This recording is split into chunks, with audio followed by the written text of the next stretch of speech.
ลมเหล่านั้นมันมามากมันก็อยากจะก็เรียกอยากจะทำในสิ่งที่ตนเองปรารถนานะอันนี้เรื่องจริงนะท่านผู้ฟังเหมือนเรามีกามฉันทะเนี่ยนะหรือกามมิตรต่างๆเนี่ยเราอยากจะกินอาหารรสเลิศ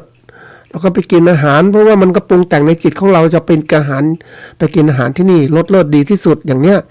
มันก็ปรุงแต่งทำให้เราออกไปเลยไปกินอาหารเหล่านั้นนะแต่ทีนี้ถ้าเรามีสติปัญญาเนี่ยนะอันนี้สำคัญสติความระลึกได้ปัญญาความรอบรู้มีเหตุมีผลเรื่องไปกินอาหาร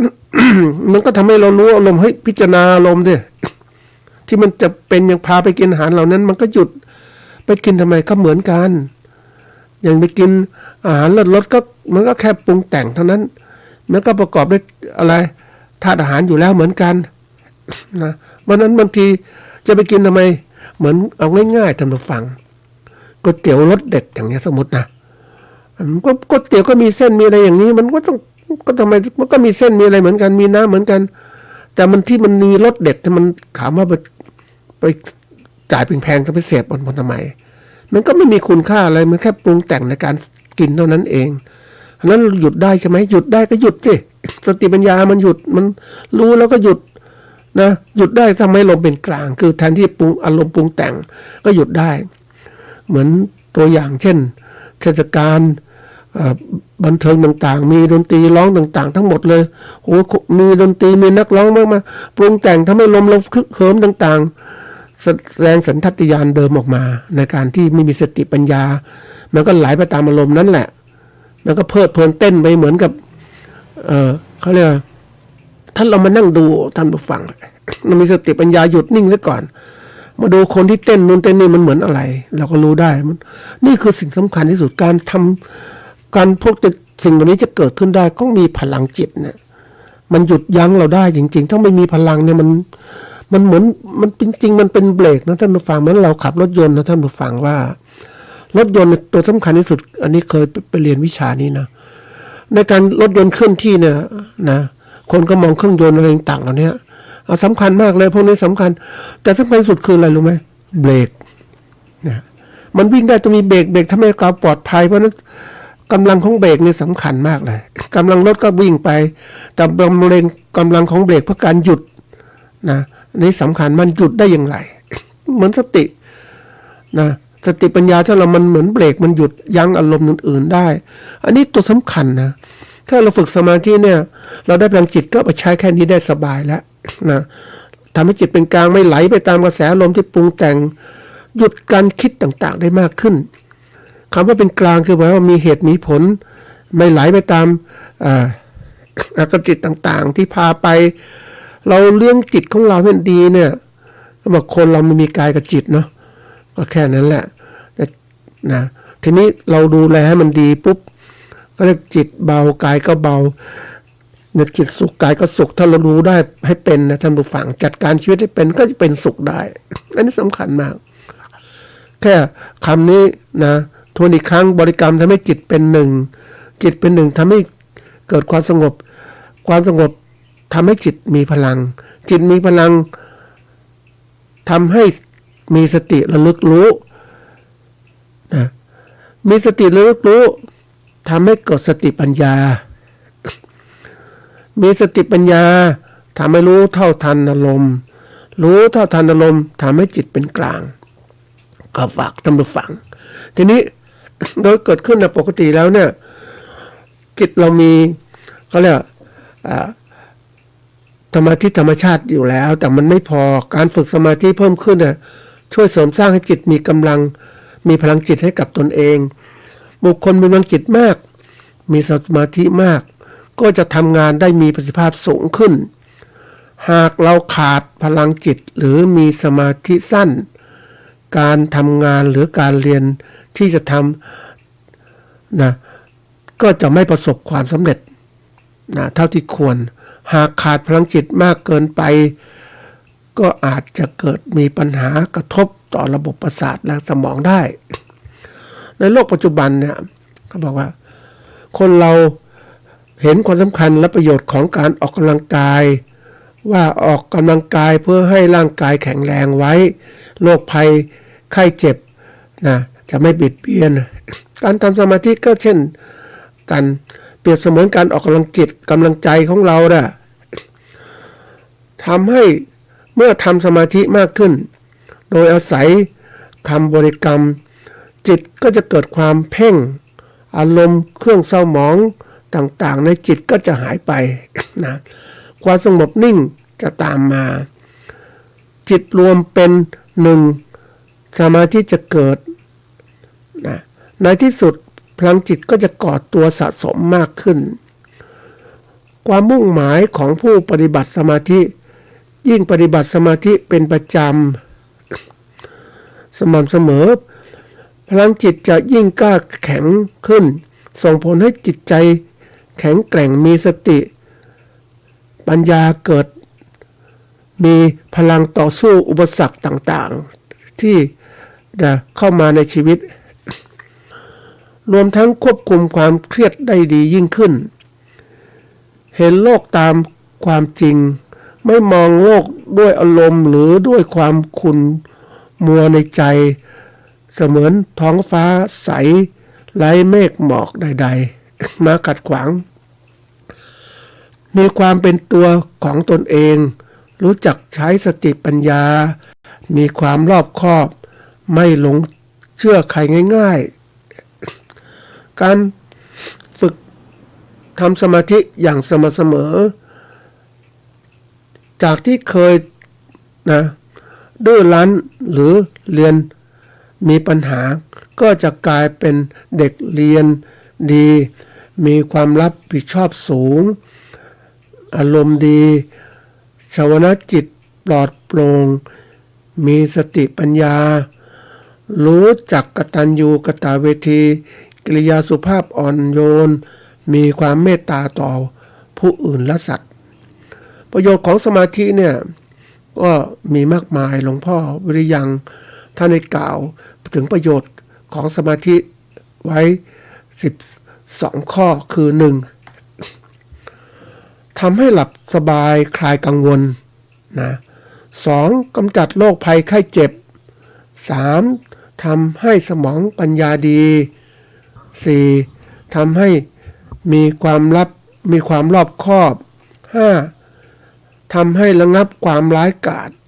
6. บรรเทาความเครียด 7. มีความสุขพิเศษ 8. ทำให้จิตใจอ่อนโยน 9. กลับใจได้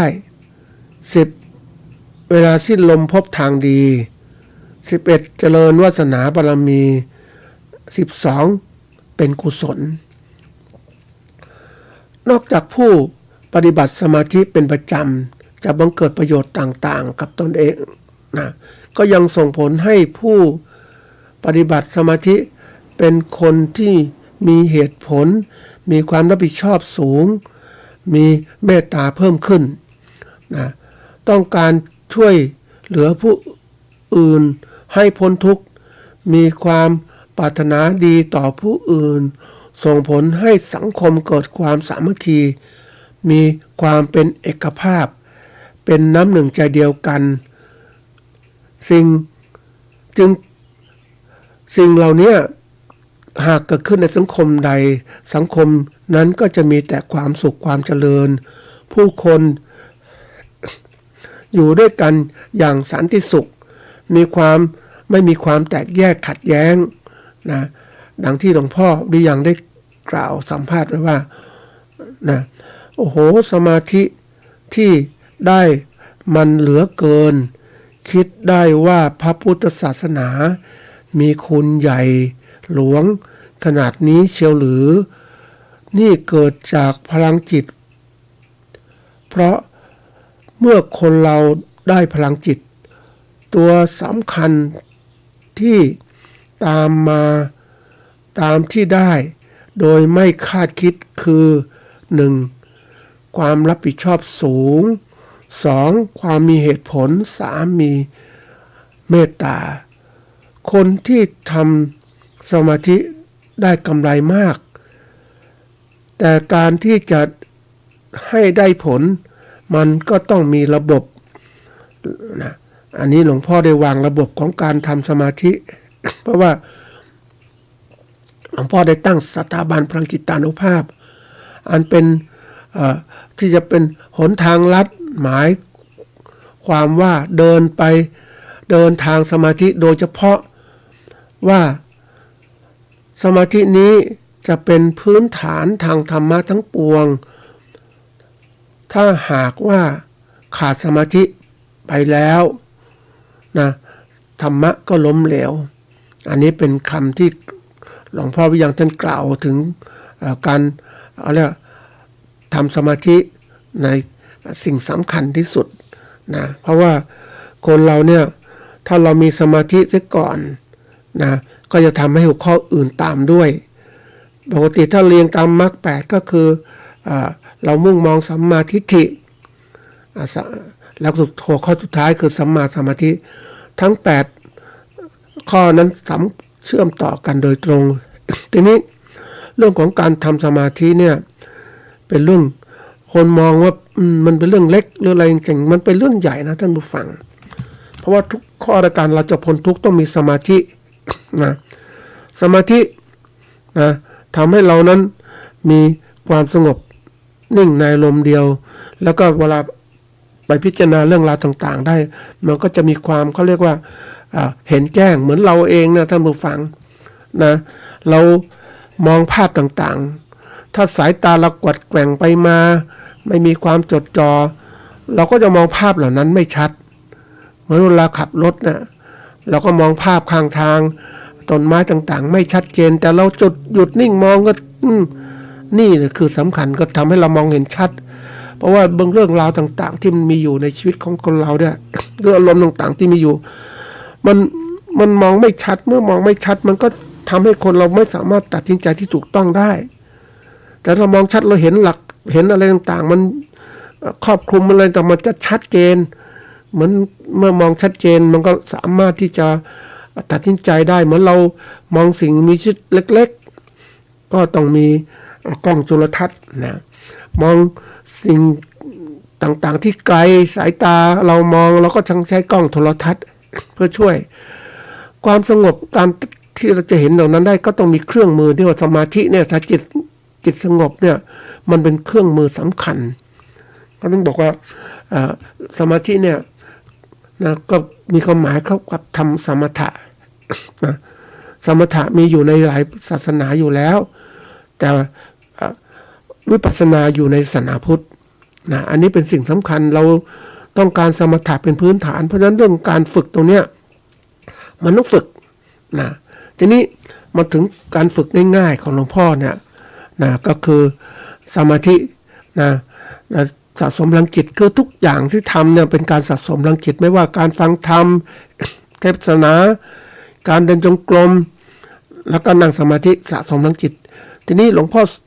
ให้ตรงนี้ว่าคือทำค่อยๆทำคือใช้เวลา30นาทีเดินจงกรม30นาทีนั่งสมาธิ30นาทีนะทีนี้คนจะมองไม่ออกว่ามันน้อยไปไหมหลายคนก็จะบอกว่ามันน้อยนะจริงๆก็ไม่น้อยนะท่านผู้ฟังถ้าเราทำสมาธิแค่นี้ก็เหลือเฟือแล้วคือภายใน30นาทีเนี่ยให้เป็นสมาธิถึง 100% เนี่ยนะ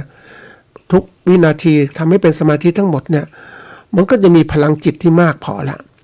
ทีนี้ถ้าเราจิตใจไม่สงบภายใน30นาทีมันจะมีอะไรเกิดขึ้นมันจะมีเวทนาต่างๆเกิดขึ้นหลายคนทำไม่ได้เพราะว่าภายใน30นาทีถ้าคนสงบนิ่งมันจะได้ง่ายนะ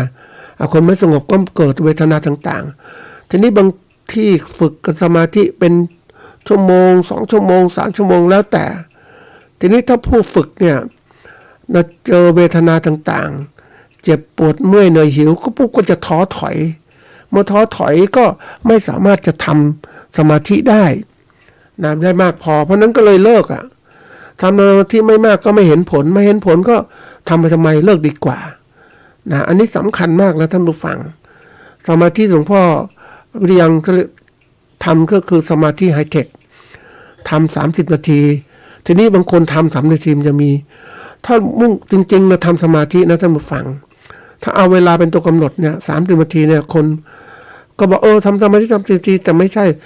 เราต้องเอาเวลาเป็นตัวกำหนดเอาความสงบเป็นเกณฑ์ด้วย ภายใน30 นาทีต้องมีสมาธิถ้าสมาธิแค่5 หรือ 10 นาทีก็เรียกว่ามันก็เป็นคณิกะสมาธินะสมาธิตลอด30 นาทีก็เป็นคณิกะสมาธิแล้วเนี่ยนะก็เป็นอุปจารสมาธินะอุปจารสมาธิก็